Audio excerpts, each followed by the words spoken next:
Pendakian itu dimulai tanpa tanda aneh, sampai kami menemukan tas carrier berdiri sendiri di tengah jalur.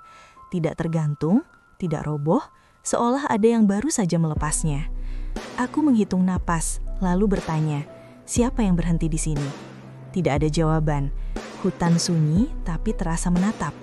Saat aku mendekat, tas itu bergeser perlahan, seperti ditarik dari dalam tanah.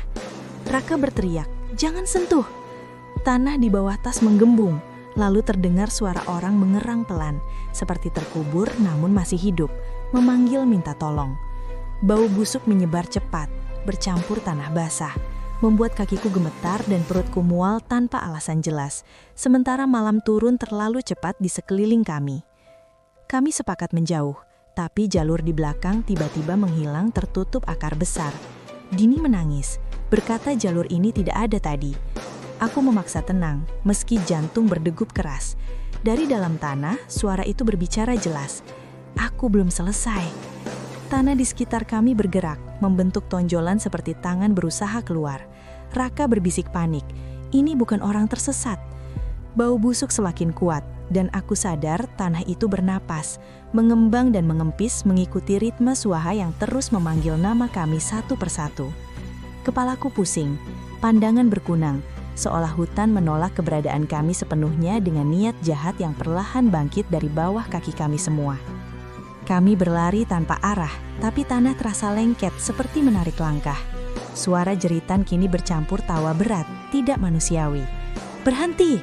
teriak suara itu. Dini jatuh, dan jari tanah muncul wajah pucat tanpa mata. Mulutnya terbuka lebar, penuh tanah. Raka mencoba menarik Dini, tapi tangan hitam keluar melilit pergelangan kakinya. Aku melihat jelas, tubuh itu setengah terkubur, setengah hidup. Ia berbisik padaku, "Gantikan aku."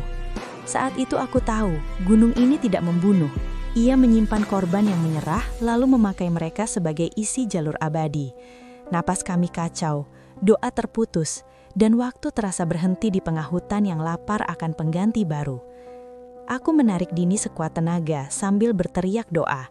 Tangan hitam itu menjerit, lalu masuk kembali ke tanah, meninggalkan bekas hangus. Kami tidak berhenti berlari sampai cahaya padi muncul. Di bawah, penjaga base camp menatap kami pucat. Ia berkata pelan, "Kalian lolos karena tidak ada yang menjawab tawaran." Ia menjelaskan, gunung ini menanam manusia hidup-hidup untuk menjaga jalur. Setiap beberapa tahun, ia mencari pengganti. Yang mendengar dan berhenti akan tinggal selamanya, menjadi bagian dari tanah yang bernapas. Cerita itu bukan mitos, karena bekas tangan masih ada di kaki Dini, membekas hitam dan dingin sampai sekarang tanpa bisa dijelaskan secara medis oleh siapapun. Jika kamu mendaki dan menemukan sesuatu yang seolah menunggu digantikan, jangan berhenti terlalu lama. Jangan jawab suara apapun dari tanah atau hutan. Cerita ini bukan hiburan, tapi peringatan keras. Gunung tidak selalu mengusir, kadang ia memilih. Bagikan cerita ini agar pendaki lain lebih waspada. Tulis pengalamanmu jika pernah merasakan jalur bernapas atau tanah bergerak. Subscribe tanpa jejak untuk kisah nyata yang ditinggalkan pendaki lain, karena beberapa tempat tidak ingin sepi, dan akan selalu mencari seseorang untuk tinggal selamanya. Ini bukan dongeng, melainkan pola berulang yang jarang berakhir baik jika keserakahan mengalahkan kewaspadaan manusia saat berada di gunung manapun.